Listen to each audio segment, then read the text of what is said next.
The American people were never really supportive of these two so-called wars. True, we were hurt, shocked, and angry after September 11th, and in this state of confusion, things happened that many of us now wish never occurred. It's also shocking how little we all know about what is really going on over there, and how we were all lied to in the process. I will discuss a variety of issues and how they might seem separate, but in truth, they are all interconnect and make up why our country acts the way it does now. According to the American Constitution, there are three branches of government. The legislative, meaning Congress, whom has the power to create laws, the executive, meaning the president, and the judicial, meaning the justices and courts. By the Constitution, these separate branches of government means that each branch does not have more power or authority over the other.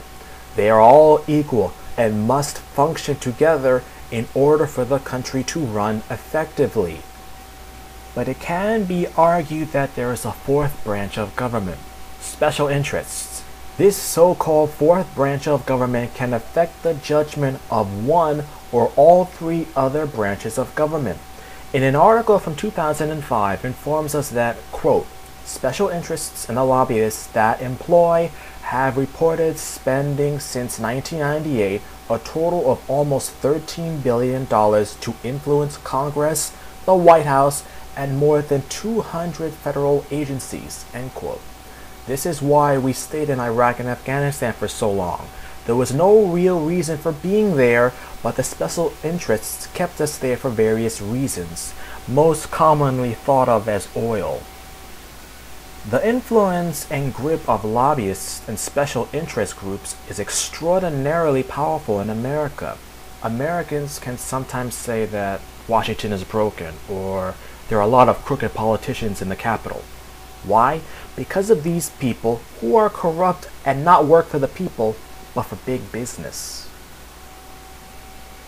Why is it that so many American soldiers die for what now appears to be a lost cause? And not just American servicemen and women. Soldiers from other nations have died also. These nations include Great Britain, Holland, Belgium, Denmark, Poland, Ukraine, Italy, France, Canada, Australia. I should just stop and say nearly every NATO nation. Why? Why indeed? The answer is simple, my listeners. Oil. Why else would we send our forces to these godforsaken countries? The West runs on oil, and we had to invade to make sure a steady supply of oil was granted not only for America, but for our European allies as well. It has been said that a reason why George Bush wanted to invade Iraq so badly was to fix mistakes left by his father, the previous Bush. Instead, George Bush ruined his own reputation as well as our nation's overseas influence. Why is that so important to Iraq and Afghanistan? Well, wars can be sometimes won or lost on a nation's image. A phrase we once said in those nations was, to win the hearts and minds of the people, since it was clear that we could not militarily win those wars. But we seem to forget that it is hard to change the minds of people when we ourselves are hypocrites or deal with people who don't exactly want to come over to our own mindset. Even before Iraq or Afghanistan was invaded, the American government needed an excuse to invade these nations. So someone came up with the idea that Saddam Hussein had weapons of mass destruction in Iraq, and it was mentioned that it was vital for American interests and the safety of other nations that we take him out of power. Immediately, however, some nations were skeptical about this, notably France and Germany. In America, we don't really like it when we don't have our own way, so we immediately attack both nations for not wanting to support us. In the end, they were the smart nations and did not have a huge casualty ratio like those who did side with us. Our news agencies immediately mocked the French and Germans, calling them the Axis of Weasels, a reference to World War II. We even boycotted French goods for a time and renamed French fries Freedom Fries, but that would eventually be forgotten. When we invaded, Bush thought that it would be an easy victory in Iraq, But this would soon change. Not too long after, we began to get battle losses and soldier casualties. Mistake after mistake, loss after loss. And soon Bush's administration knew they had something they could not handle, but refused to tell the people, due to ignorance. Meanwhile, our coalition of the willing did notice that these conflicts were unwinnable, and soon nation after nation began to pull out and refuse to assist us. All the while the French and German governments laughed, saying, "We told you so." Toward the end of the war in Iraq, the coalition of the willing ended up being America, Britain, Canada, Australia, and a few other nations. When it came down to it, Tony Blair's only experience with war was watching it from afar, and George Bush was a deserter who was too much of a coward to actually serve his own country. These were the people who led this war, and all the while the people of these nations began to wonder, was it all worth it? Soldiers were dying for what appeared to be nothing. These servicemen and women know the risk to fight and die. They would gladly do it for their country and way of life, but what if your death was for nothing? Soon protests began all over the world against the wars, and people began to launch investigations. What was found was that not only did the American government lie to the American people, but the US government even lied to other governments to get them to go to Iraq in the first place.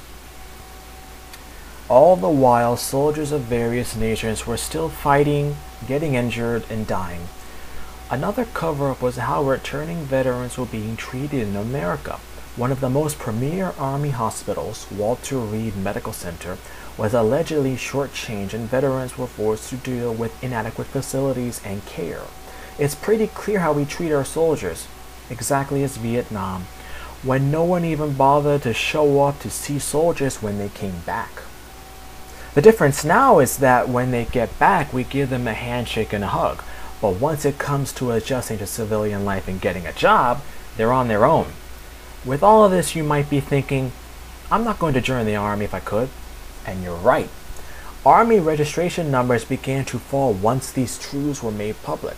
Parents would also convince children who wanted to join the Army to do other things instead with their lives. This was called the mommy maneuver. So we have Army recruiters going to places where local young people hang out, like theaters, malls, and even schools or colleges. People were arguing that we should withdraw our armed forces from Iraq, but George Bush was too stubborn. I remember a news report saying that Bush had innocent blood on his hands, and I believe that. It had to take another president, Barack Obama, to end the conflict in Iraq.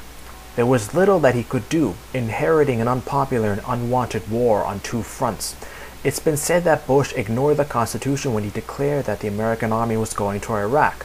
By the Constitution, the president must get approval from the Senate, meaning that it has to be voted on, and this of course would not have happened. This is one of the most ignored aspects of our Constitution today. Obama had no choice but to set up an exit strategy, and we took it. The excuse was that we gave the Iraq people their destiny back, and not long after, the situation started to decline in that country. Something we all expected. With Iraq lost, we could focus all of our attention on Afghanistan, which is where some say we should have been in the first place. Afghanistan was called the Forgotten War, with Bush's obsession with Iraq.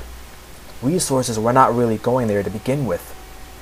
When high-ranking Army commanders often complained that they were short on supplies and manpower due to these resources being put to Iraq, the American people hoped that we will be leaving Afghanistan also. But Obama decided to send in a surge of armed forces to overwhelm the Taliban in Afghanistan. That decision had mixed results. What was found out through leaked documents is that the American government secretly criticized the Afghan government for being highly corrupt and untrustworthy. These WikiLeaks documents, when released, caused an international uproar, so much so that the Canadian and Australian governments have actually questioned the reason for being in Afghanistan. Afghanistan is often called the graveyard of empires, due to the region being unconquerable and every foreign force being defeated. The Ottomans tried and failed. The Mughals tried and failed. The British tried and failed. The Russians tried and failed.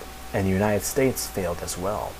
In more leaked documents, it was discovered that the militants from bordering Pakistan were actually going back and forth across the border regions to fight the Western forces led by the United States. Pakistan was supposedly a key non-NATO ally of the United States, but in truth, the Americans were allies with Pakistan in order for possible influence in the region and for geopolitical reasons. The Pakistani government was just as corrupt and unwilling to deal with the terrorist threat, just as much so as in Afghanistan. But the real threat came with nuclear weapons, which Pakistan had. We never respected that nation's sovereignty, often sending in unmanned air drones to bomb suspected terror locations within Pakistani lands. They actually got so tired of this that they closed the key border crossing region used for supplies by NATO forces. The Pakistani government said this basically: "We are our own country with our own laws and rights. Do not do what you have done in Afghanistan." The United States would apologize, but the region remained closed. NATO officials downplayed the entire affair as trucks and shipments lay at the border, unable to pass. Meanwhile, militants were set fire to and destroy many of these before Pakistani officials were to finally reopen the region.